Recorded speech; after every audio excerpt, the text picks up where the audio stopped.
Flowers top singer season 5 ഇന്നത്തെ നമ്മുടെ വേദിയിൽ നമ്മുടെ ദേവതീർത്തിൻ്റെ അതിമനോഹരമായ ഒരു വേഷപ്പകർച്ചയിലുള്ള ഒരു ഗാനമുണ്ട് കേട്ടോ. നല്ല അറബിക് കഥയുമായിട്ടാണ് ദേവതീർത്ത് വേദിയിലെത്തുന്നത്. അപ്പോൾ ദേവതീർത്ത് പാടാൻ പോകുന്ന പാട്ട് 14 രാവിൻ്റെ പിറ പോലെ വന്നത് എന്ന അതിമനോഹര ഗാനമാണ്. മോഹൻ സിത്താര സംഗീതം ചെയ്ത ഈ ഒരു ഗാനം വരികൾ എഴുതിയിരിക്കുന്നത് ഷിബു ചക്രവർത്തി. ഈ ഒരു ഗാനം പാടിയിരിക്കുന്നത് MG അങ്കിളും സ്മിത ചേർന്നാണ്. അപ്പോൾ ഈ ഒരു സിനിമ ഷാർജ ടു ഷാർജ എന്നാണ് ഈ ഒരു സിനിമയുടെ പേരും. അപ്പോൾ ആ ഒരു ഫിലിമിലുള്ള എല്ലാ ഇതും അത്രയധികം മനോഹരമായി ഒപ്പിയെടുത്തിട്ടാണ് നമ്മുടെ ദേവതീർത്ത് വേദിയിൽ ഈ ഒരു ഗാനം അവതരിപ്പിക്കുന്നത്. അപ്പോൾ എല്ലാവരും മറക്കാതെ മിടുക്കനായ നമ്മുടെ ദേവതീർത്തിൻ്റെ പെർഫോമൻസ് കാണാൻ വേണ്ടി ശ്രമിക്കുക കേട്ടോ. അപ്പോൾ എല്ലാവരും ഫ്ലവേഴ്സിൽ കൃത്യം 7 മണിക്ക് വാച്ച് ചെയ്യുക. ദേവതീർത്തിൻ്റെ പാട്ട് കേട്ടിട്ടുള്ള അഭിപ്രായം നമ്മുടെ വീഡിയോയ്ക്ക് തേടണം കേട്ടോ.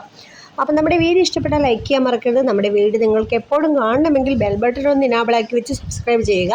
അപ്പോൾ നമ്മുടെ വീഡിയോ പെട്ടെന്ന് നിങ്ങളുടെ മുന്നിൽ നോട്ടിഫിക്കേഷനായിട്ട് ലഭിക്കുകയും കാണാനും പറ്റും. അന്നുള്ള പ്രോമോസ് പെട്ടെന്ന് കിട്ടുകയും ചെയ്യും. അപ്പോൾ വീഡിയോ ഇഷ്ടപ്പെട്ടാൽ ലൈക്ക് ചെയ്യുക. Bye bye.